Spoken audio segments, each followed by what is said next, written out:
Hey guys, it's Maya here, and I just wanted to come to you guys with a video today about 5 different things you can expect when going to culinary school.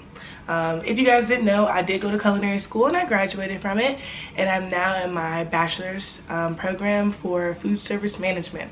So I think I know pretty much what you would expect. I also got some input from some of my friends and co-workers, so thank you guys for helping me out. I appreciate it. But all right, let's get to the video. If you see me looking down, it's because I have my iPad right here and I wrote everything down just so I can remember. Okay, so the first thing, be prepared to try new things, okay? That is one of the best parts of culinary school, trying new foods, trying new techniques, things that you didn't know, right? So I tried things like, okay, I had a jackrabbit. I did not expect to ever eat rabbit. I mean, some people do eat rabbit and they love it and great, but I personally had never eaten rabbit. But we ended up making them into these like bomb empanadas. I was very happy about that. They were like kind of spicy and they tasted so good. So I was super excited about that. I also tried escargot, which those of you who do not know, that's snail, okay? And it was so good. I did not expect that. See, I'm saying things I didn't even expect to say. It was in like this garlic, herb butter, I don't know. It was super good and I really liked it. Even things that I don't like, I actually tried and I ended up really enjoying. I don't like beans at all. I just don't like beans.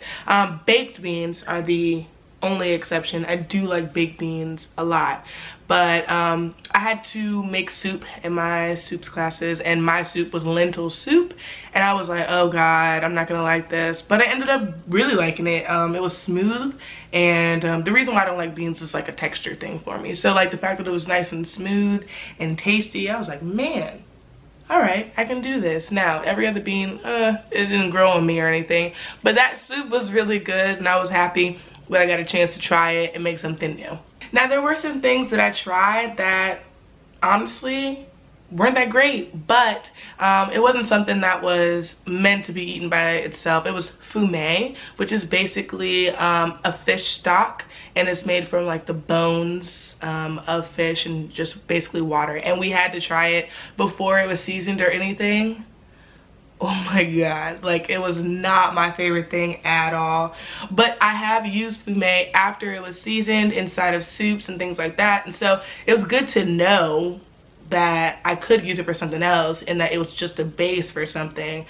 But yeah, that was not my favorite thing to try. But some of my favorite things that I did get to try was like risotto, and I got to try like fresh ribs right off of a pig. Like we had a meat fabrication class and we had to you know, cut everything up and know where all the parts were, but I got to try fresh Dr. Pepper ribs. Oh my god, they were so good. I was so happy about it, and I'm so glad that I got a chance to even do that and try that too.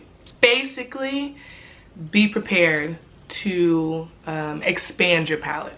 Just be prepared for it. I mean, things that you may say that you've never thought about trying, you may try it, and things that you don't like, it's okay if you don't like them, but if you're going to be a chef, you have to be able to cook them for people. Okay, even if you don't like it, you still have to be able to cook it well. So just be prepared to learn new things and try new things. Number 2, this is college, you guys. Culinary school is college. A lot of people come in, they think, oh, I'm just gonna come in, I'm just gonna cook, we're just gonna eat. I mean, that's part of it, but you have to take quizzes. You have to expect homework. There are tests. There are projects. I mean, final exams, which in cooking classes is called practicals. But there are practicals. There are different things that you have to be tested on to make sure that you're learning the things that you should be learning. So please expect to come in there and actually do work so that you can actually learn the things that you are cooking and all that kind of stuff. So just be prepared to come in, do some homework, do some quizzes. It's not so bad. Just pay attention, do your reading, all of that, and you'll do fine. Number 3, Be prepared to go into school to learn how to hone your skills, okay?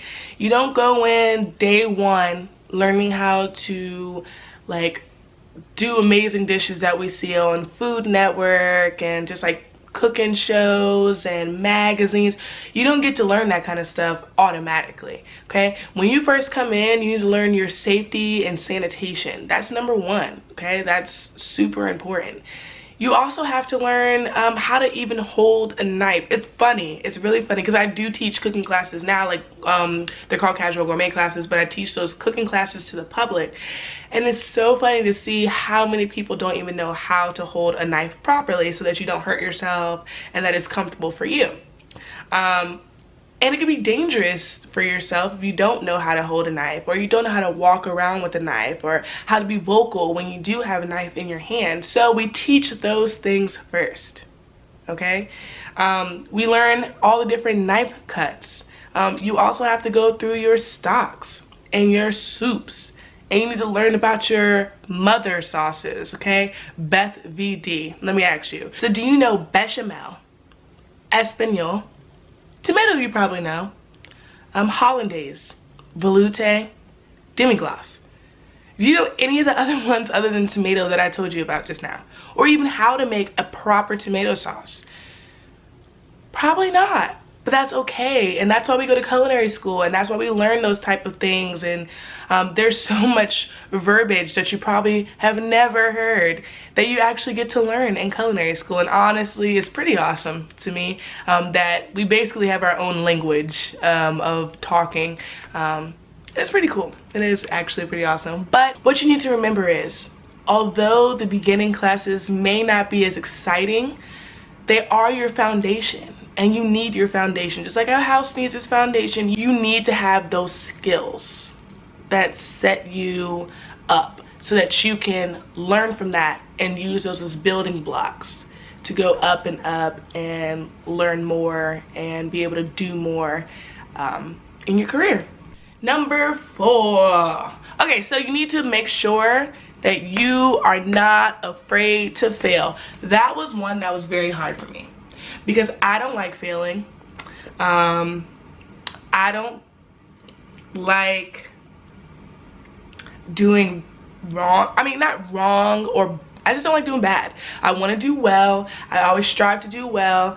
And that was something that I definitely had to learn how to deal with, is to fail, because you actually learn more from failing than you do succeeding. If you fail at something, you know what not to do.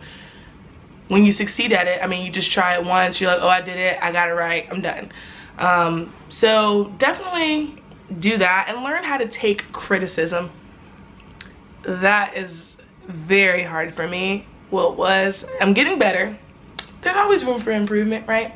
But learning how to take criticism, learning how to not be so upset when someone doesn't love your food, because what you need to remember is not everyone is going to love what you cook, okay? And it's not about your taste, it's about who's eating your food's taste. So learn to take criticism, learn to learn from criticism, especially in culinary school, because these chefs have experience, okay? A lot of them have been working in the industry longer than we've been alive. I mean, and there's different ages. At my school, there's tons of different ages. I mean, the youngest person in my class was 18. The oldest person in my class was about 60. So everybody has their different experiences.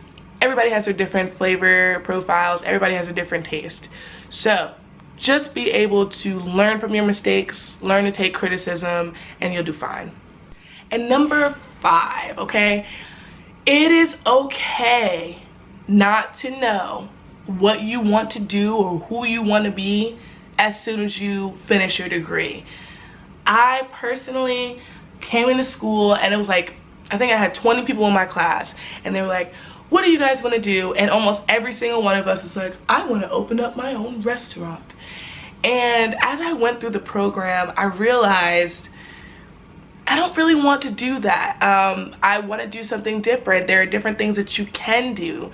And what's really awesome is this industry is just so big, and there's so many different things that you can do whether you want to be on the management side, or you want to be on the cooking side, or you want to be wherever you want to be, okay? Right now, like I told you guys before, I'm in the bachelor's program, and I swear every different class that I go through, I want to do something different. I want to do something more. More doors seem like they open up all to me, and that's what I want to do. I mean, I want to figure out what would be great for me, okay? And so that's okay. And honestly, I feel like that's super exciting. I mean, I really enjoy not knowing, even though, I mean, I kind of want to know at some point, but right now being able to explore and see different things and see different jobs, and that there are different jobs that I can do, it's really exciting for me. And I think it'll be exciting for you too. Honestly, have fun in culinary school. I know I did. I had tons of fun. I made lifelong friends, and I'm super excited that I did go. But yeah. Alright guys, so those are my 5 tips. If you have any questions, like I said, drop them below in the comment box. Also, subscribe, because I'm going to post more videos, more recipe videos. This year I want to be really constant on having my videos out, consistent with them. So if you do like this, go ahead and like my video, and I will see you guys next time. I hope you guys have a great day. All right, bye.